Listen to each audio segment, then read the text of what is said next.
Howdy folks, it's Meandering Mike in the Man Cave of Madness. It is after midnight, and we are doing a game design discussion of my card game that I'm working on, tentatively called Mythic Journey, kind of a Greek, heroic, age of mythology, journeying, traveling game. Now, some of you have seen some of my videos that you see here. I created this playlist called the Mythic Journey's Card Game Design Research, where I've done various unboxings of games, mining them for ideas, not really mining them for game mechanism ideas, even though it's sort of like kind of like to know what's there, but to a large degree it was like what kind of monsters and impediments, dangers, hazards are faced along a Greek mythological heroic journey. So these ones here, you can watch those if you're interested in that. I do have a bunch more that I've looked at. The ones that are not marked with a dot, I'm not going to talk about them now, but I'll put the list of the names of the games in the description of this video. And there's a ton of role-playing game content. I did cover the 66 Age of Legends there, but there's a ton of stuff on Greek mythological role-playing things that, I probably won't have time to look at those, but if you're interested in that kind of stuff, you can. So I want to talk about how I got the idea for this game and some of the ins and outs of leveraging ideas and what's a yes and no, a good and bad of that thing. So Mille Bornes, Parker Brothers. I was introduced to this game by my babysitter back when I was I was probably between 7 and 10, and my older sister, and I don't know if my younger sister was playing at the time. I don't think so, but this card game was a lot of fun. It was interesting. It was different. Mille Bornes, it's French. It's a French card game that Parker Brothers took and changed a little bit for the American audience. It is a traveling card game. You are driving a car and you're trying to complete a journey of 750 miles, or if you make that, extending it to 1,000. And there's various what they call hazards like flat tires, accidents, running out of gas, stop signs, speed limits, and you have to get the spare tire or go to the repair station or get gasoline to overcome these. Now, there's things I like about this game and things that I don't. Now, somewhere along the line, I started thinking about travel games. I'm remembering this game from my youth, and it's like, oh, it could have like a age of exploration, going on a sea journey, trying to explore things, finding new worlds or something, circumnavigating the globe, or thinking about space game like Lost in Space, Star Trek, things like that, just going on a space journey. But one of the ones I also thought about was a Greek questing journey. Whether it's Ulysses and the Odyssey trying to get home, or Jason and the Argonauts, or the Labors of Hercules, whatever. So my current design is like, it's an amalgam of those. It's Greek mythology, taking elements from any of those. It's not any particular hero. The players are a Greek hero that's not necessarily those. It's like, if they weren't successful, who else could have been a great Greek hero or heroine?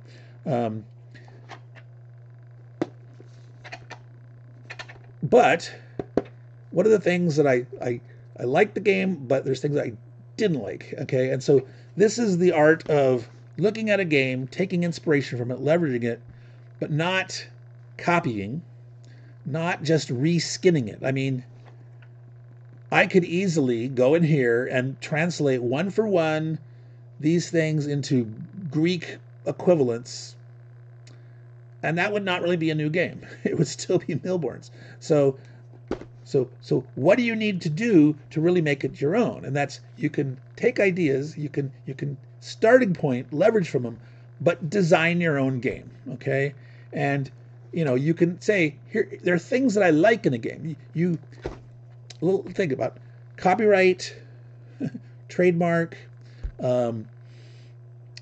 You cannot copyright a game.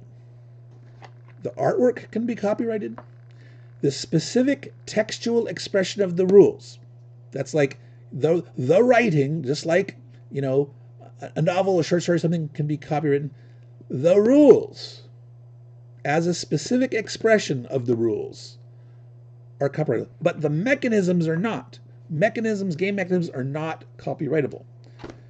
Now, game mechanisms technically can be patented, and there's some naughty folks like Wizard of the Coast that tried to pull that baloney. It's really expensive. It's not a good idea. It's it's just don't do it. If you're new to game design, you think, oh, I need to patent my game, don't.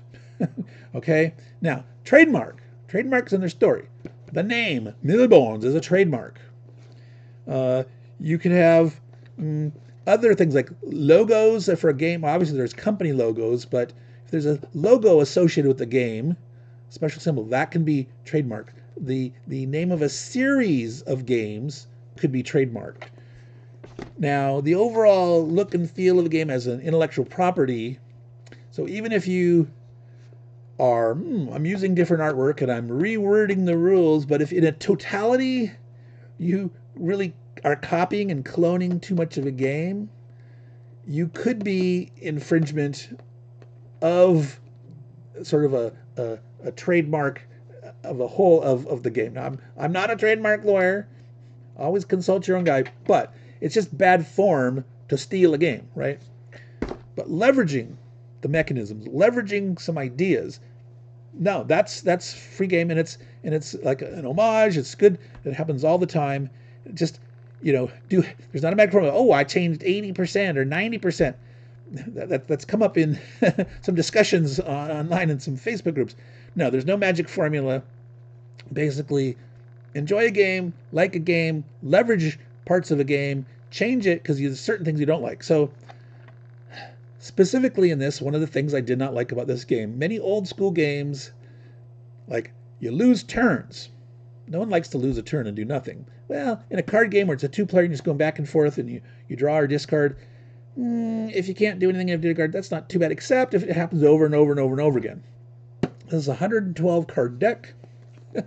There are hazards, what they called hazards in this game. There's 3 of each kind of hazard of the main ones. There's 6 remedies, but you know, over time you can have a hazard, you can clear it with a remedy, you can get it again, or you may have played them, they may have played them. You can run out of these remedies, even though there's twice as many, 6 compared to 3, but you may have had to discard them, and you're trying to draw down in a big 112 card deck, trying to get the card you need. It might take you forever to get to it, right? And you're sitting there doing nothing.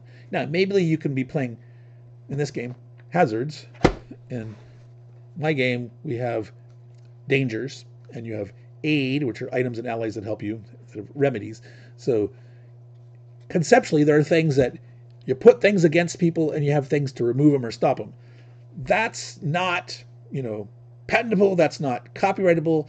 That's, you know, but calling them hazards and remedies and using the exact same terminology that they use, you know, that's bad, tacky, and maybe, you know, against their copyright, you know, in the textual implementation of the rules.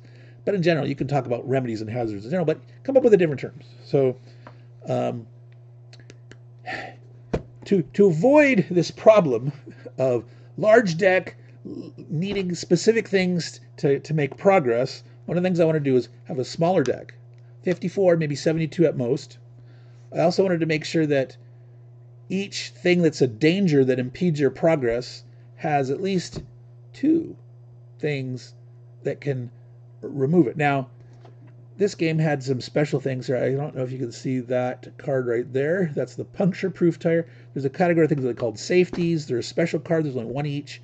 That the puncture-proof tire prevents or gets rid of flat tires. There's the driving ace that can prevent accidents. I don't know how it removes it after the fact, but magically it could. There's the spare tank.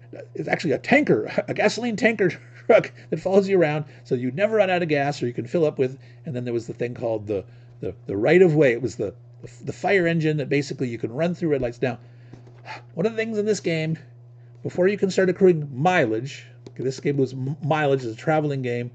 You know, in my game we're traveling leagues, Greek leagues, which is a real thing. There's one stadion, which is about 1/8 of a Roman mile. 30 stadia, plural of stadion, is a league, which is about 3.5 miles. And that's my unit of measure in the game because it kind of makes sense. And today leagues are used, it's like between countries it's 2.5 to 4 miles, but 3.5 is just a nice normal thing. So each league is 3.5 miles. So a card, if you play a card that has 10 leagues, that's like you traveled 35 miles. That's the unit of progress. So I call these progress cards. There's 10, 20, 30, 40, 50 league cards. Now, in this game, you had to have a green light, before you could accrue any mileage. Now, that was bothersome. You could sit there at the beginning not doing anything, right? And until the person was going, you couldn't play a hazard on them other than a speed limit. You could play a speed limit, which lets you only play 25s and 50s. This game had 25 50s, 75s, 100s, and 200s as the mileage denominations. We have 10 through 50 leagues. These are Greek heroes. Nothing's stopping them coming out of the gate. They don't need permission to go. They don't need a green light. There's none of that traffic baloney. So from the very beginning, you can start making progress in Mythic Journey. No permission needed. And then by the same token, if you're not out there progressing yet, someone can't plop a danger on you. Now, there's the lesser danger of a hindering wind in here that's a parallel to the speed limit, and that you can only play a 10 or 20 league progress card if there's hindering winds against you. But you're not stuck, potentially, like you are in here, without a go card, without a green light. You can't do anything at the start. What a boring way to start a game. Who wants to not have a chance to make any progress at the beginning of a game? So that's not a thing. And because each danger in my game will have at least 2 plus the equivalent. And this had, I was mentioning the safeties.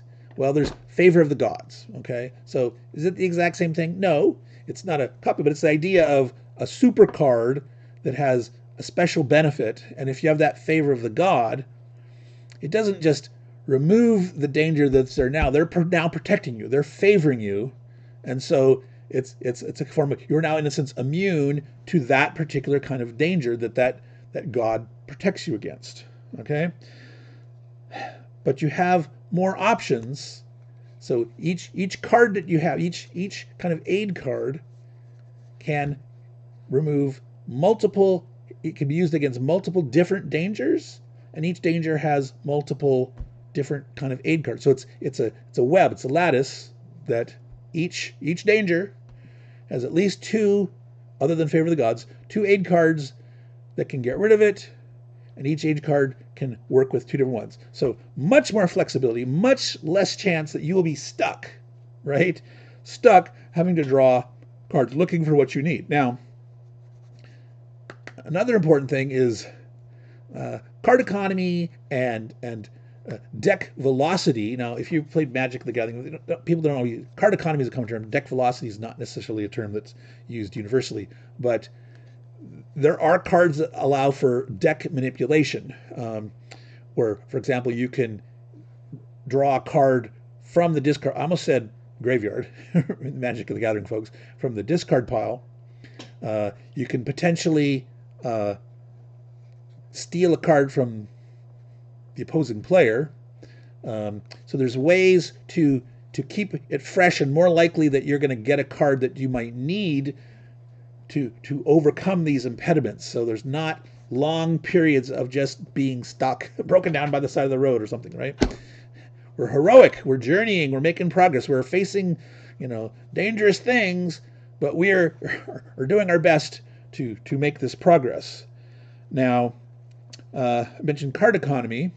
So some of these cards allow you to play additional ones. For example, the 20 league cards has a mechanism I'm calling catch-up, which means if you're behind the opposing player and you've played this card, you may play another mileage card. If you've played your 20 and you're still behind him, you can play another one. And That's how you have 220. You could play one and then play another one.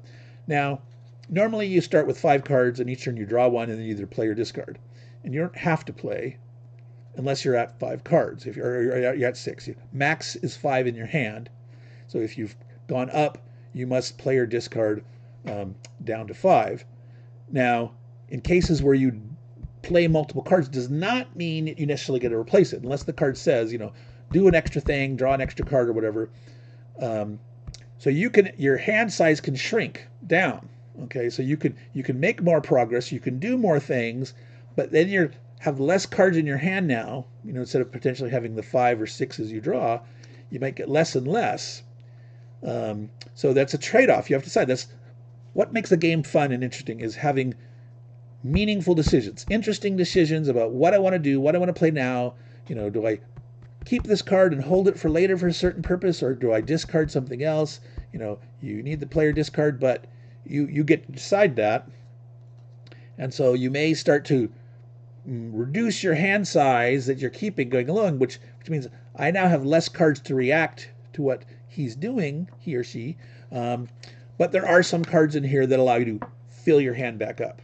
Okay, you don't automatically fill each turn like in some games. It's like you always fill back. No, but there are cards that allow for that, to fill back. And normally you draw one a turn. If you get down to the fact that at the beginning of your turn, if you have 0 or 1 cards in your hand, you get to draw 2 instead of the normal 1. So if you got 2, 3, 4, or 5 cards, you draw 1.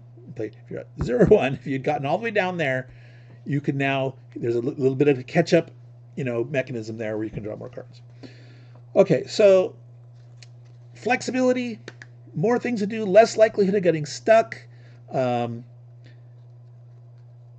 One of the other design philosophies is that I want most cards, if not all cards, to have 2 different uses. So not just the fact that an aid card, which is an item or ally, can work on 2 different dangers, that each card has 2 uses. So like I mentioned, the catch-up, that's its own thing. It's like I can play the mileage and plus catch-up. Now some things are ors. Here's another catch-up. 10 league cards plus remove hindering winds. Hindering winds is one of those, it's a hindrance. It's not a danger per se. You can have a hindering wind on you and some danger in front of you. But if you have hindering winds, you can only play 10 or 20 mileages, not the 30, 40, 50s. But here's a card, you're making some progress and you've overcome the hindering winds are gone. So it had 2 purposes. The 30 league cards have things like hazards or aid on them. 40 league cards, this is an or. You can just like the 30 was, you can take the mileage, or you can get a card from the discard pile. So if you're stuck, you're blocked by a danger that you can't overcome, 40 is a nice mileage, but if you can't do it, you might draw out of the discard pile to get, because aha, there's a particular aid in there that I need to overcome that danger. Now, there's some cards that allow you to, like I said, steal a card in the person's deck. There's also some cards that let you manipulate the progress that the person's already made. All right? So there are cards that allow you to steal one of the opponent's 10 or 20s. Okay? They're little mileages you could actually, like, you gave them a false lead or something. Somehow you manipulated, you have an agent or something that has left bad information, or you maybe, in a given city state, you poisoned the ear of the king, and so when you come there, they give you bad travel navigation information or something, and so you lose that progress you made, and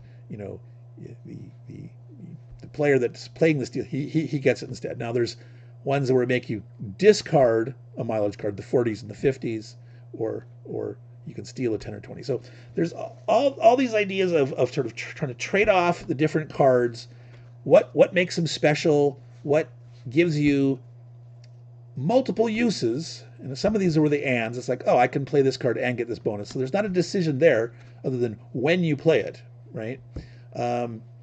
Like if you have that 20 mileage cards, 20 league cards that you may not play them necessarily. You're like right now, if you're ahead or tied, you wouldn't get the benefit of the catch up.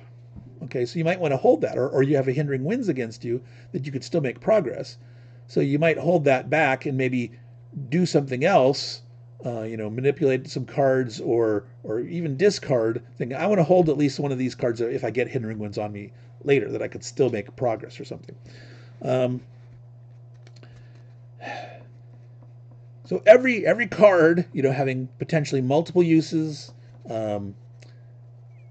helps you have a rich choice of options and less likely you're going to get stuck. So that's one of the main design philosophies that I wanted for this game, was to not face frustration, not be an old school game where it's just, the luck of the draw, are you stuck? Are you waiting and waiting? And, you don't shuffle the deck until you get to the very end of the 112 cards. Well, here you could be reshuffling. There could be taking things out of the opponent's hand, out of the discard pile, or potentially playing cards.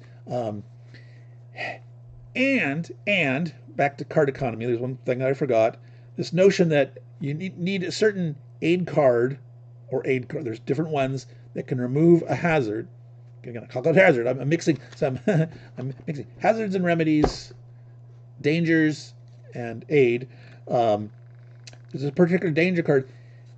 If you are stuck, you can elect to play to discard multiple cards to overcome that danger.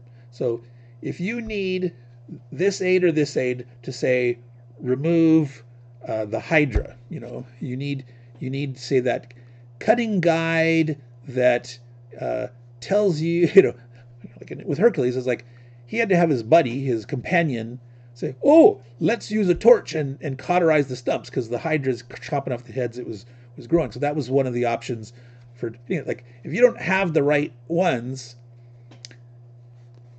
you can take 2 aid cards and discard them. Now, I'm trying to decide if it's like 2 of the same kind, but it's the wrong aid, or 3 of any, or just 2 of any. I gotta see how bad that card economy is. That like you can give up multiple cards to overcome that danger to keep making progress. So that's sort of something I have to play with. Like maybe there's enough different ways to overcome the thing. I don't want to introduce that aspect, but in some ways that card economy, and I really want people not to get stuck. If they're willing to pay the price, like let's say it is that, like, do you happen to have, say, 2 aid sword cards, and maybe you're facing the Cyclops, which isn't overcome by the sword, but you could discard the two of these if you happen to have in your hand, or maybe 3 of any aid. Is that too restrictive, or discard 2 of any, or what? We'll have to see. That's part of playtesting, and the whole two on most cards having 2 different things. What combination and permutation of these should there be? So mileage or an aid option, mileage and a hazard option, or should probably don't want to have hazards and aids on the same card and making them decide between that. But maybe you do. Maybe you want each hazard card to have 1 aid card on it. So if you play a hazard, you're giving up a chance to have that aid option if that other thing gets played against you, or what. So that's all part of the balancing over time. I've got all the components in here of the different mechanisms that I want to do. How it's quite a bit different from this. And the fundamental idea: you're going on a journey, you're making progress, you have things that stop or slow you, and things that overcome that. That's pretty, simple mechanics. That there's a lot of games that might do something like that. You got some kind of thing that you take that or impede the enemy, and some things that speed you up or overcome obstacles. So all and how it's phrased with the theme and how the mechanisms are implemented. But you know, that's some kind of somewhat standard mechanisms. But you know, the interplay of the cards, trying to get it to match the theme, the right gods, the right monsters of the dangers, to have it, you know, make sense. I could make it very generic, and I could just say danger A, B, C, D, E, and then we have, you know, uppercase A, and then you have, you know, aid. A given aid card works against two, you know, so it could be A and C, and this one's B and E or whatever, and I could just make up, you know, the most generic names and test out the general flow of the game, and then say, okay, now let's tighten up the theme and do that. So I'm trying to, where there's an issue of how to balance these cards, how to put them all together, I am tempted, and that was part of my, I showed in one of those videos up there, where I found my blank cards finally, is, you know, I started printing more of these. This is all mileage cards, and you know, the big mileage, there's only going to be, you know, a few of these in the deck, and the middle ones, the 30s, are going to be the most. But I made a bunch of all of these just to practice with. I'm going to try different permutations and combinations of how many of which and what do they pair with and all that kind of stuff.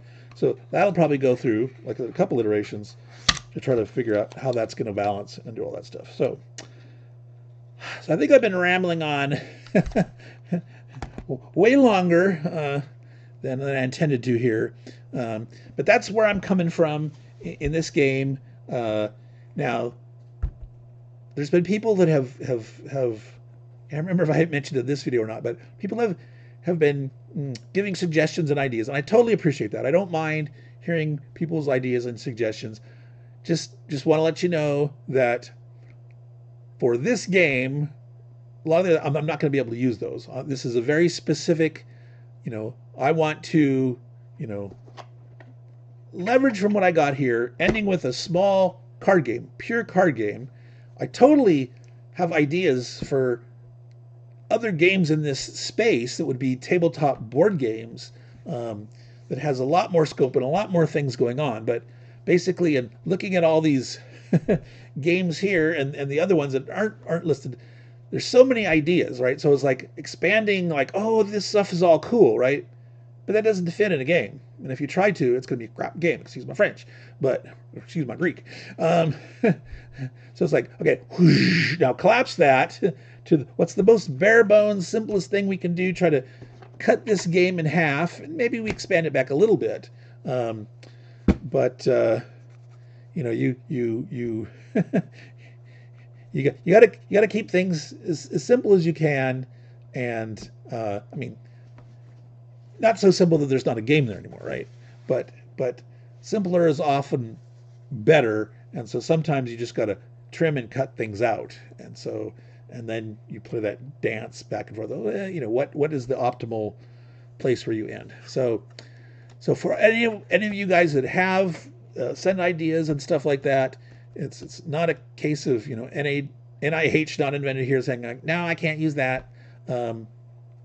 It's that, you know, this go around, I'm constraining myself to be card game, nothing but card game, relatively small card game within this space of journeying, and that's it. The future, who knows? So I may be coming back and talking to some of you again about throwing off ideas together, or see if there's some room for cooperation and collaboration on a co-design or something like that. So let's call it quits here. This has been much longer than I intended. Rambling on Meandering Mike on his mythic journey of creating this game, Mythic Journey's card game. I will, you know, keep you posted if there's any major developments on this along this line of this game, and eventually I'll be looking for some playtesters in that. But so I want y'all to take care, keep your feet in good condition because the journey's long. May your journey of many leagues be peaceful and prosperous. Take care and ciao.